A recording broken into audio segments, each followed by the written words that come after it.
Okay, thank you, Treasurer. And thank you for your very insightful comments to begin with. There's plenty in there for us all to think about. I wonder if I might just start about talking about China. And you have talked a bit about that recently, but that balance that we have in the middle of the US and China, the importance of China as a trading partner, but dealing with those issues. And how do we deal with those issues, recognising that they're such an important trading and investment partner for Australia? Well, I think it starts with a recognition that Australia has been a great beneficiary of China's rise. If you think what has happened to their economy, basically since Deng took the reins in 1978, it's been remarkable. As I said the other day, in the 2 decades before 1978, China's economy increased by 2.5 times. In the 2 decades after, it was 21 times, and then it just increased to be the largest economy in the world today on a purchasing power parity terms, and the second largest to the US on US exchange rate terms. Now, for Australia, they are our largest trading partner.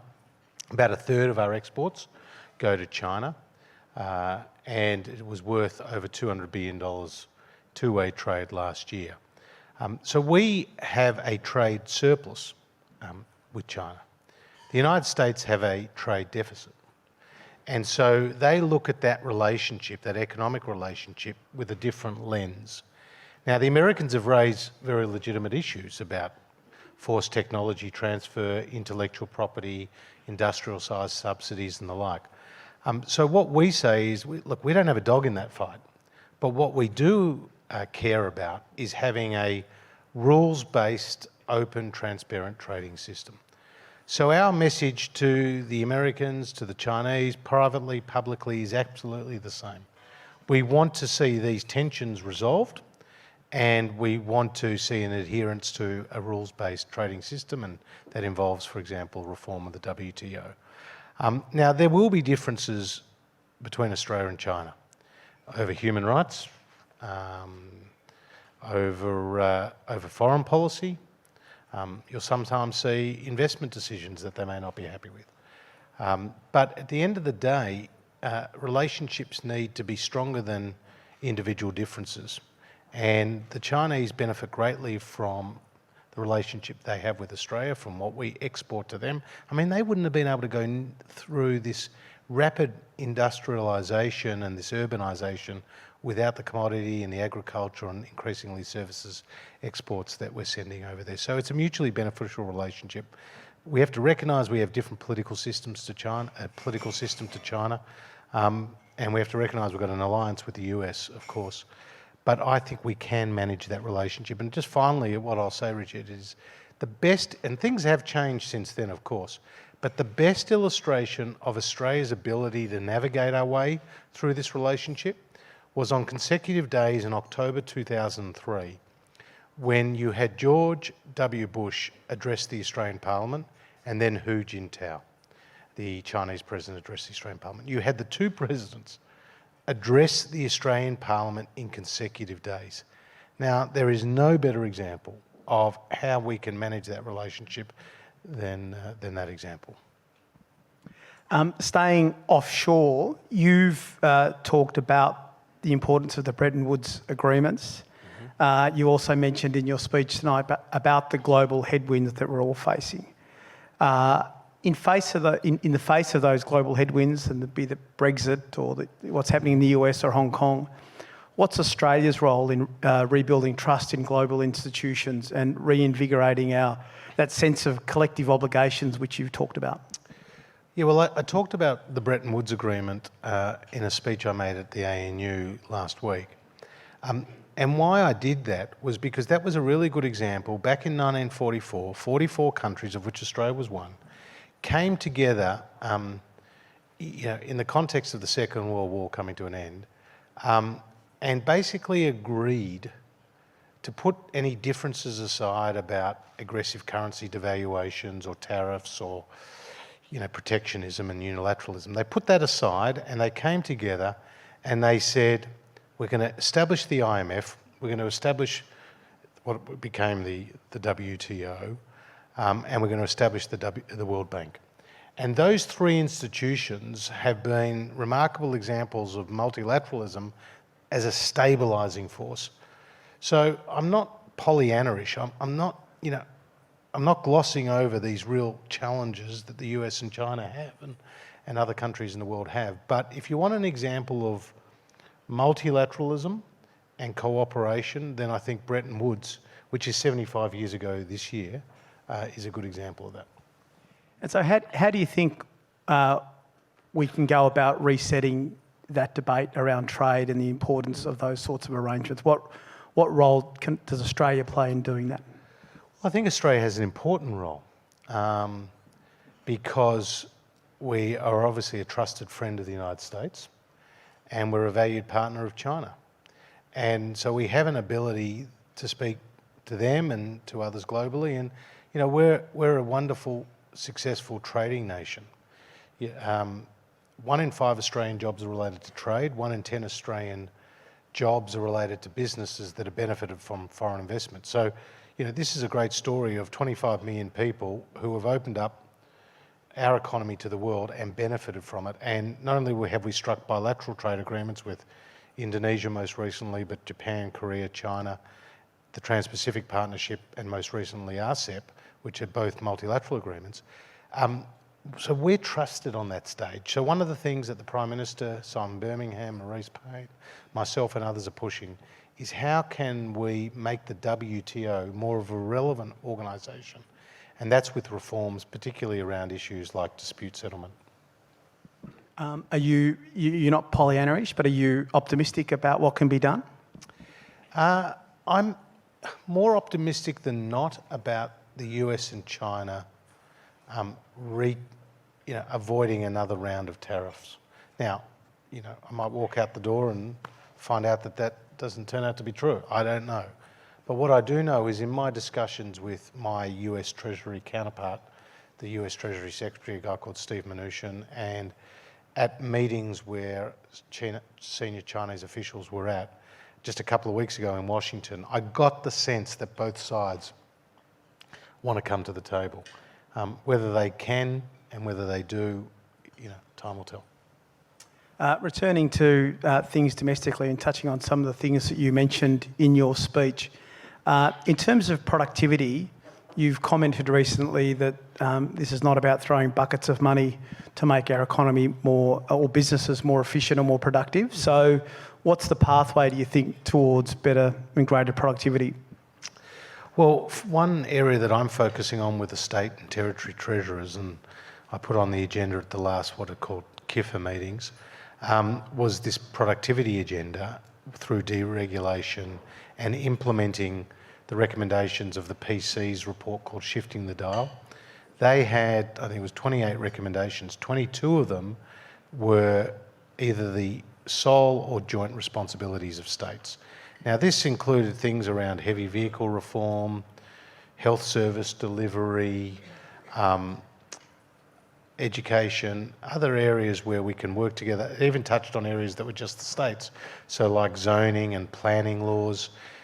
There's obviously some work being done by the states around stamp duty and land tax. That's not the federal government's prerogative or remit. Payroll tax, other areas like that, where no doubt you can shift the dial, to use the PC's words, without big buckets of money.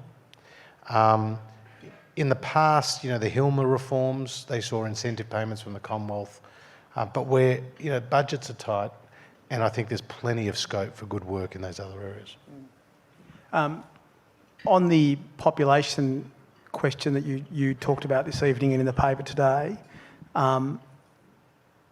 is there a bit of a magic pudding going on? If we're talking about older people continuing to work, we want to encourage younger people into the workforce. Is there room for both, or is there a net sum gain there? No, I definitely think there's room for both, and as you know, it can be a virtuous cycle. Like if you have more people in work, then they're earning more, and if you're earning more, you're spending more, and more demand will generate more supply and therefore more jobs. So, you know, it's Adam Smith's invisible hand. And that is a good outcome for the economy. The other thing is, I think if you talk about seniors, they have incredible skills but also experience which can be deployed very effectively by employers in the market. So there's certainly jobs to go around. Then,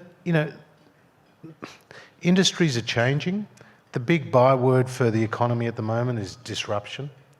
I saw that as energy minister, people generating power on their own roofs, peer-to-peer trading. I see that now as the treasurer, fintech, banks closing branches, but people going online. It's very interesting in the retail sector, how much of it is structural, how much of it is cyclical. People, again, going online to purchase as opposed to the corner store. Transport, autonomous vehicles. If you speak to people in the mining sector, incredible what's going on in the Pilbara right now. Autonomous trucks, autonomous trains, autonomous drilling equipment. Companies like Siemens are, the cutting edge of all this. There's a lot of disruption. As a country, I don't think we have to fear that disruption. I think we have to embrace it. And that's going to be one of the challenges. And the government, and the levers the government can pull to deal with that? Yeah, my sort of political philosophy is government's not there to provide every solution, right? And governments can help set the rules of the game, and but you don't want to crowd out the private sector. You want to encourage the private sector. So what can governments do? We can provide skills, trainings, and incentives there. We can certainly do some of the big infrastructure, either in partnership with the private sector or certainly in partnership with the states, which boosts the productive capacity.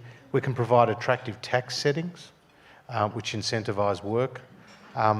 They're the things that we can do, but ultimately it's the private sector which employ 9 out of 10 Australians. That is where we need to capitalise. You mentioned some of the other countries that have more severe ageing populations than we do, but in your travels, in your research, are there lessons we can learn from those countries about what things they're doing which are successful or perhaps not successful in dealing with this issue? Well, there was a former treasurer who said one for the country, one for the mum, one for dad. I never took his advice. We've got two.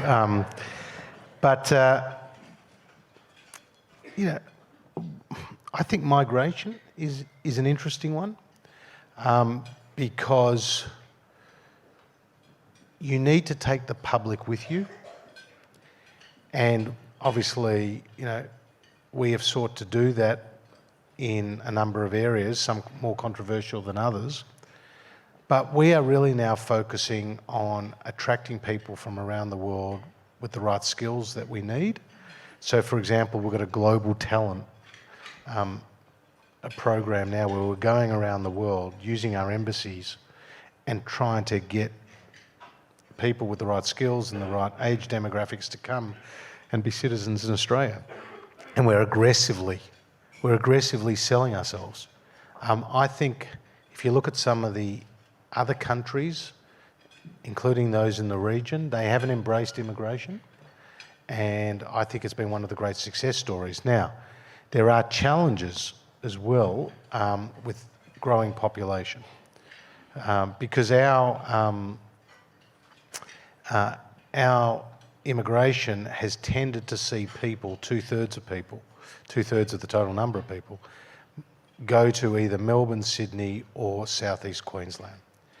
And I know as a Melburnian, this is creating real pressures. Melbourne's growing by 2,000 people a week. And if you want to get on a train and come down the Frankston line, it's tough to get a seat. And if you want medical and educational services, it might be harder than it was. And you're going to spend more time in traffic than you were a decade ago. So this is the reality of what's happening in some of our bigger cities. So one of the challenges that we're doing, and I'm working with my colleagues on this, and obviously Scott as the Prime Minister, having been an immigration minister, understands all this, but we need to provide the incentives to get people to settle right around our country, but not just for settling's sake, but also to work and to be employed and to be long-term contributors. You and I are both beneficiaries of Australia's immigration policy. How do we think we how do we bring the public along with that debate? Well, we're not in a minority, you know. That's the great thing about this country. Other than our first Australians, we've, you know, all come from somewhere. And I think it's given us a diversity, a confidence, a capacity that would have otherwise not been there. So I think Australians' starting position is they support immigration. But they also don't want to see a disorderly system. They want to see an orderly system. And that was really one of the challenges you know, that we faced when we first came to government. I might just turn to the audience and see if there are any questions that anybody has. If you do, raise your hand. I've got a couple on the screen that I can ask that have come in. Okay, I'll go to the screen. There's a question here on climate change, your views on the risks and threats from that, and what can be done by Australia to mitigate those risks.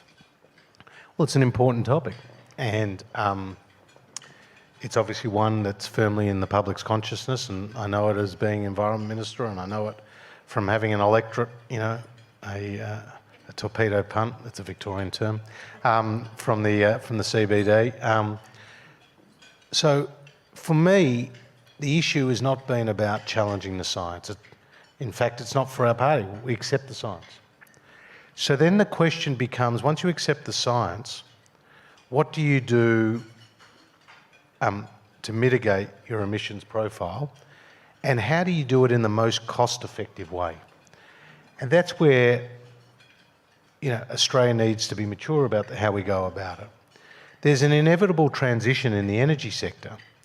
So we're rapidly integrating more renewables. But where we have failed over time is to provide the backup and the storage. And, you know, coal-fired power stations have closed. That's a reality. But in Victoria, where Hazelwood closed and it was an old power station, it was 25% of the supply. So suddenly Victoria is now going into the summer really worried about blackouts, and at times a peak demand is becoming an importer, not an exporter of energy. And the people who pay the highest price financially for higher energy costs are those with the lowest incomes, because it's a disproportionate share of their disposable income that goes into energy. So there's a real equity issue here as well, and I think that's where we need to focus. How do we smooth the transition? The other thing I'd point out is the energy sector is 1/3 of the emissions. Like, there's emissions in a whole range of other areas. Some are much more difficult to reduce. For example, agriculture. You know, we talk about capitalising on, you know, the more mouths to feed in the region, for example. That's going to require sheep and cattle, and they belch and produce emissions and everything else.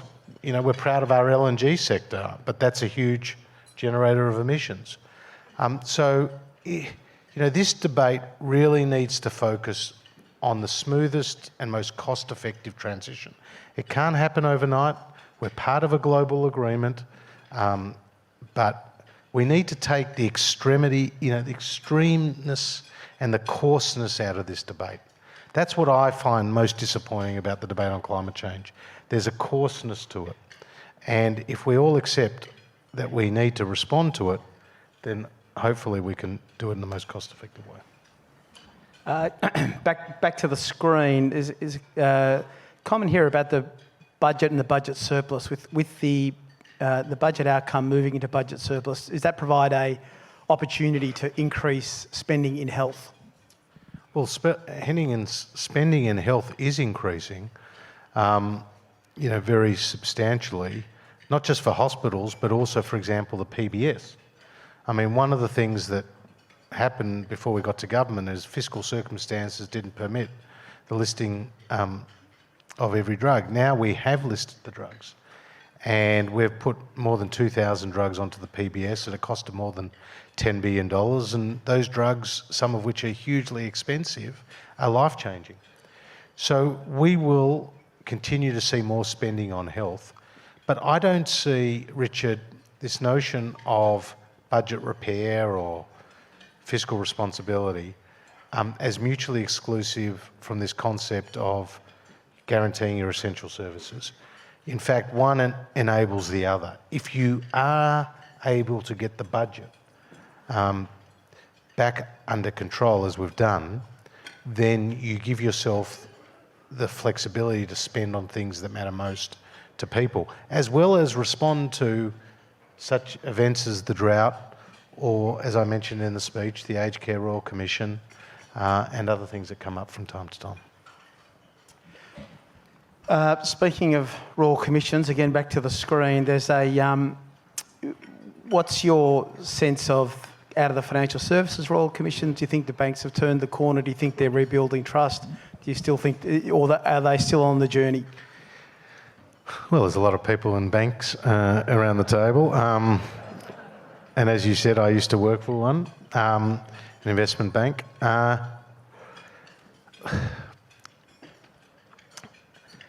Look, the Royal Commission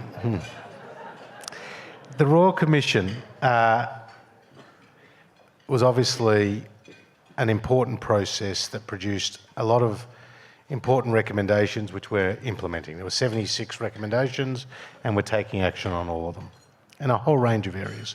And we've set out a very deliberate time frame with that. And incredibly, it's an ambitious time frame as well because there's an enormous amount of legislation. What I don't want to happen is I don't want the regulators to overcompensate for the criticisms that they faced, because ASIC and APRA got a bit of criticism. I don't want to see them go from one side of the pendulum to the other, and I don't want the banks to become too risk averse about their lending so much it slows the flow of credit. So it's this balancing act which is so important. You've heard a lot of debates, for example, about responsible lending. I mean, those laws have been in since 2009, but we're now in a different operating environment where you've got a bank, it's not a CEO in a bank, it's somebody who's in charge of credit or assessing loans who are looking at it and saying, okay, there's 10 there, I like 7 of them, I normally would go for 2 more, but is it really worth my while to make these loans and to run the risk that I'll be hauled somewhere? And so I don't want that level of fear. I want a level of consideration in these banks to be focused first and foremost on the customer. I think we all want that, and it was very disappointing to see some of the behaviour that was revealed by the Royal Commission. But I think great care needs to be taken now to ensure that the flow of credit is maintained. I think we have one from the floor. No. Yep. Hello? Yeah, I'm back. Treasurer, I think it's sort of apparent that the Australian economy seems to be ticking along at a fairly pedestrian pace, and one of the things that you mentioned was about some initiatives you're doing around infrastructure. Mm-hmm. At the same time, we know our super funds have got something like around $3 trillion, and currently they're finding it hard to find local investment opportunities. They're looking offshore, and traditionally these groups look at more what they call the brownfield opportunities, where government can actually assist them in investing locally to create jobs and more growth. Can you maybe share your thoughts on that and anything maybe in the pipeline? Look, it's an important question. In terms of super funds, as you know, as you refer to, they've gone for brownfield sites because they chase yield, as opposed to greenfield sites where there may be more risk involved. Now, that is a conversation I think we need as a nation, particularly as we see an exponential rise in that pool of super funds. So I think that is an important discussion. We saw some of the super funds recently from Australia invest in infrastructure assets in the United States in the energy sector. So they're prepared to invest there. We'd like to see continued investment here. In relation to the premise of your question, which was about the Australian economy, you're absolutely right that we've been going through a softer patch. But I could point you to mining investment, which has had a tick up after a long period of the production phase where mining investment had declined. I could point you to the housing market, where after seeing clearance rates that were at 50%, they're now well above 70%, prices are stabilised. And why that is important is because it's normally people's number one asset is their home, and if they're seeing the value of their home go up, it gives them more confidence to spend, and consumption is 60% of GDP. And a lot of small business people leverage off their home to expand their business. So that's not unimportant. And the exports have really been very strong, not just on a terms of trade basis, but on a volumes basis as well. So there are things, and then of course we kept our AAA credit rating. The labour market has been relatively resilient. Our net debt to GDP is a quarter of what it is in the US and the UK, and about a seventh of what it is in Japan. So on a lot of these yardsticks, we're actually, as Peter Costello said this, we're actually a good economy. But hopefully the confidence will be, will be there with business, and they'll continue to invest, and we can grow more strongly in the new year. Thank you. I think we're stretching the friendship, but I might take one more from the floor. Okay. Thank you. Ross Jackson, Maddox Lawyers in Melbourne, and a constituent of yours, Treasurer. I'll wait for your question before I pass judgment. So. More than most, perhaps, you are aware of the disappointment that comes from failing to see a thoughtful, evidence-based policy in the form of the National Energy Guarantee see the light of day. My question is whether it's retirement incomes or any other major public policy area, how do we get past the short-termism, the political shoutiness that we see on a day-to-day basis to achieve a level of long-term evidence-based policy implementation, whether it's in the Henry report or anything else? We've seen so many reports that seem to not see the light of day. What do you see as the future for improving the level of public policy in the country? Look, again, that's a really important question. One area, and I referred to it in my speech, was the NDIS. I mean, that was it is a remarkable social reform that has received bipartisan support. So I think that is a very good example. The trade agreements, you sometimes see the arguments made against free trade, but I think we've triumphed with those agreements. When it comes to tax, we didn't do it with necessarily the support of our major political opponents, but we did get it through the Parliament. Pretty dramatic reforms to abolish a whole tax bracket and the like. Company tax debate, well, that's a story for a longer day, and we tried there and we weren't successful. On the issue of energy, I think it's very complex. I obviously went through it. I've now got amnesia, so I can't remember those three letters you mentioned. What were they?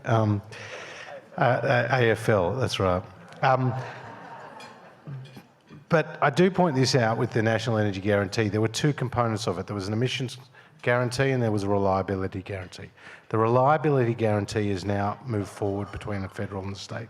That's important because basically what that is trying to solve for is as more intermittent energy comes into the system, namely wind and solar, that you have more backup and support, whether that's batteries, pumped hydro, gas, other forms of energy that can ensure continuation of supply. So I think you put your finger on a big issue. How do we reach across the political divide and get some of these longer term reforms done? Our record's not perfect, but there's certainly some good stories to tell. And Australia's relative performance, you know, I didn't mention this in the speech, but we are in our 29th consecutive year of economic growth. That's not a slogan, that's a fact. And what that means is that we haven't had 2 consecutive quarters of negative economic growth, despite a GFC, despite an Asian financial crisis, despite a dot-com boom and bust. That is a remarkable achievement for the country, which both sides of politics can claim credit for. I mean, you know, some of the reforms in privatisation that Paul Keating did and Bob Hawke did with tariffs and in the workplace, some of those reforms helped set us up, just like Howard's reforms on the GST and the waterfront, and the trade agreements that, you know, Tony and Malcolm and now Scott are engaging in, as well as other things. So there have been lots of hands on this till, and I think despite the headwinds we face today, there is still a very, very good story for Australia to tell. Thank you, Treasurer. That might be a good note to finish on. I might ask Jeff Connolly, the Chairman and Chief Executive Officer of Siemens Australia Pacific, to propose the vote of thanks.